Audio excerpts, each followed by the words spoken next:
இது நௌஃப் அல் மர்வாய் சவுதி அரேபிய நாட்டை சேர்ந்தவங்க. 2018ஆம் ஆண்டு இந்திய அரசாங்கம் வழங்கக்கூடிய 4வது மிக உயரிய விருதான பத்மஸ்ரீ விருதை வாங்குற காட்சியை தான் நீங்கள் பார்த்துக்கிட்டு இருக்கீங்க. இதில் குறிப்பிடத்தக்க அம்சம் என்னன்னா, இந்தியர் அல்லாத ஒருவர், வெளிநாட்டை சேர்ந்தவர் முதன்முறையாக பத்மஸ்ரீ விருது வாங்குவது இவங்க தான் ஃபர்ஸ்ட். இந்த விருதை ஏன் அவங்க வாங்கினாங்கன்றதுக்காக மட்டும் அவங்கள பற்றி சொல்ல போகிறதில்ல. இன்றைய காலகட்ட இளைஞர்கள், முக்கியமாக மாணவர்கள், இந்த அம்மையாரிடமிருந்து தெரிந்து கொள்ள வேண்டிய ஒரு முக்கியமான செய்தி ஒன்று இருக்கு.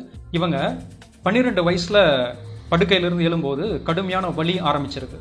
கிட்டத்தட்ட 30லேருந்து 40 நிமிஷம் ரெஸ்ட் எடுத்ததுக்கு அப்புறம் தான் இவங்களால் எழுந்தே நடக்க முடியக்கூடிய சூழ்நிலை இருந்திருக்கு. ஆரம்ப கட்டத்தில் டாக்டர்ஸ் இது என்ன பிரச்சனைன்னு தெரியாமல் கன்ஃபியூஸ் ஆகிருக்காங்க. அந்த வலியை போகிறதுக்காக தொடர்ந்து ஸ்டீராய்டு இன்ஜெக்ஷன் கொடுக்க ஆரம்பிச்சிருக்காங்க. தொடர்ந்து மருந்து எடுத்துக்கிட்டாலும் கூட வலி குறைஞ்ச பாடில்லை, வலி அதிகமாக இருக்கு.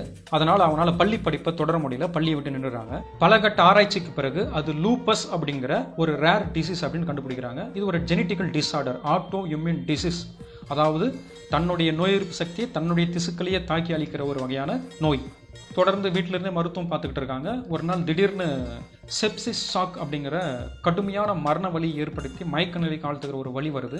குறிப்பிட்ட நேரத்திற்குள் மருத்துவமனை போலனாக்கா உடல் உள்ளுறுப்புகளை செயலிழக்க செய்து மரணத்தை பரிசாக வழங்குற அந்த செப்சிஸ் ஷாக்லேருந்து உயிர் பிழைச்சி வளர்ந்தவங்க ரொம்ப கம்மி தான். நௌஃப் அல் மர்வாயும் தெய்வாதீனமாக அந்த கடுமையான சூழ்நிலையை கடந்து வந்துடுறாங்க. மறுபடியும் வீட்டிலேருந்து மருத்துவம் தொடருது.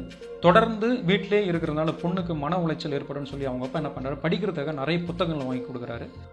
அப்போது எதேச்சியாக அவருக்கு கிடைச்ச புத்தகம் தான் BKS ஐயங்கார் எழுதின லைட்ஸ் ஆன் யோகா. அந்த புத்தகத்தை முழுசாக படித்து முடிக்கும் போது அவங்க மனசில் ஒரு நம்பிக்கை வருது.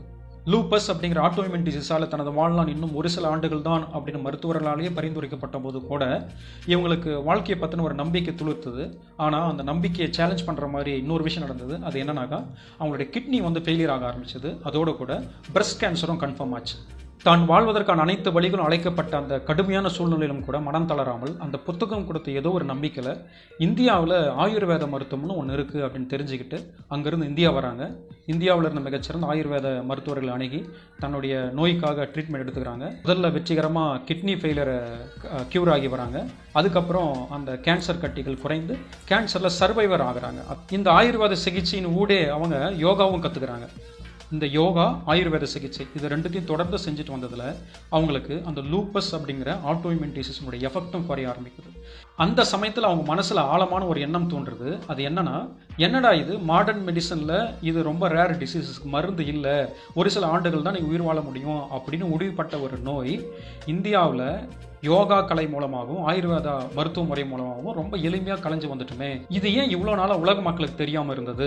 இனிமே நம்மளால் முடிஞ்ச அளவுக்கு இதை எல்லா மக்களுக்கும் கொண்டு போகணும். முக்கியமாக தன்னுடைய சொந்த நாடான சவுதி அரேபிய மக்களுக்கு இதை தெரிவித்து இதை அவங்க செய்ய வைக்கணும் அப்படின்னு முடிவு பண்ணுறாங்க. ஆனால் நமக்கெல்லாம் தெரிஞ்சது தான், சவுதி அரேபியாவில் பெண்களுக்கான உரிமைகள் கொஞ்சம் கம்மி. ஆனாலும் இவங்க மனம் தளராமல் அவங்க அப்பாவோட துணையோட அந்த நாட்டினுடைய இளவரசிகளில் ஒருவரான பிரின்சஸ் ரீமா பயாண்ட் அவங்களுடைய துணையை நாடுறாங்க. இளவரசியும் இவங்களுடைய கதையை முழுமையாக கேட்டு ஆச்சரியப்பட்டு போய் உடனே அரசாங்கத்துக்கிட்ட இருந்து இவங்க யோகா நிலையம் அமைக்க ஏற்பாடு பண்ணி தராங்க. 2009ஆம் ஆண்டு சவுதி அரேபியாவில் இன்டர்நேஷ்னல் யோகா நிறுவனத்தை ஆரம்பித்து அந்த நாட்டு மக்களுக்கு யோகா கற்றுக் கொடுக்க ஆரம்பிக்கிறாங்க. இன்னைக்கு அந்த நாட்டில் கிட்டத்தட்ட 60% மக்கள் யோகா செய்கிறதா ஒரு குறிப்பு சொல்லுது. சவுதி அரேபியாவில் யோகா ஃபேமஸ் ஆனதுக்கப்புறம் அவங்க அங்கே மட்டும் நிறுத்தாமல் உலகத்தின் மற்ற பகுதிகளில் கூட அவங்க யோகா நிறுவனங்களை ஆரம்பித்து யோகா கற்றுக் கொடுக்க ஆரம்பிக்கிறாங்க. அதை போற்றும் விதமாக தான் 2018ஆம் ஆண்டு இந்திய அரசாங்கம் அவங்களுக்கு பத்மஸ்ரீ விருதை கொடுத்து கௌரவிச்சிருக்காங்க. அதே 2018ஆம் ஆண்டு அதே யோகாவுக்காக கோயம்புத்தூரில் ஒரு சின்ன கிராமத்தை சேர்ந்த வயதான பெண்மணி நானம்மாள்னு பேர், அவங்க தொடர்ந்து 70 ஆண்டுகள் யோகா செஞ்சுட்டு இருக்காங்க. அவங்களுக்கும் அதே 2018ஆம் ஆண்டு பத்மஸ்ரீ விருது கொடுத்துருக்காங்க. நானம்மாள் யோகாவுக்காக விருது வாங்கினதையாவது ஒரு லைனில் நம்ம தமிழக ஊடகங்கள் காட்டியிருப்பாங்க.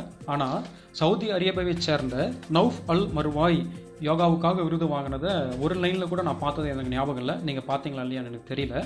இதில் நம்ம 2 விஷயங்களை கூர்ந்து கவனிக்கணும். ஒன்று, ஒரே ஆண்டில் ஒரே விஷயத்துக்காக, அதாவது யோகாவுக்காக 2 பெண்மணிகளுக்கு ஒரு அரசாங்கம் 4வது உயரிய விருதான பத்மஸ்ரீ விருது வழங்குதுன்னா அந்த யோகாவுக்கு அவங்க எவ்வளோ முக்கியத்துவம் கொடுக்குறாங்க.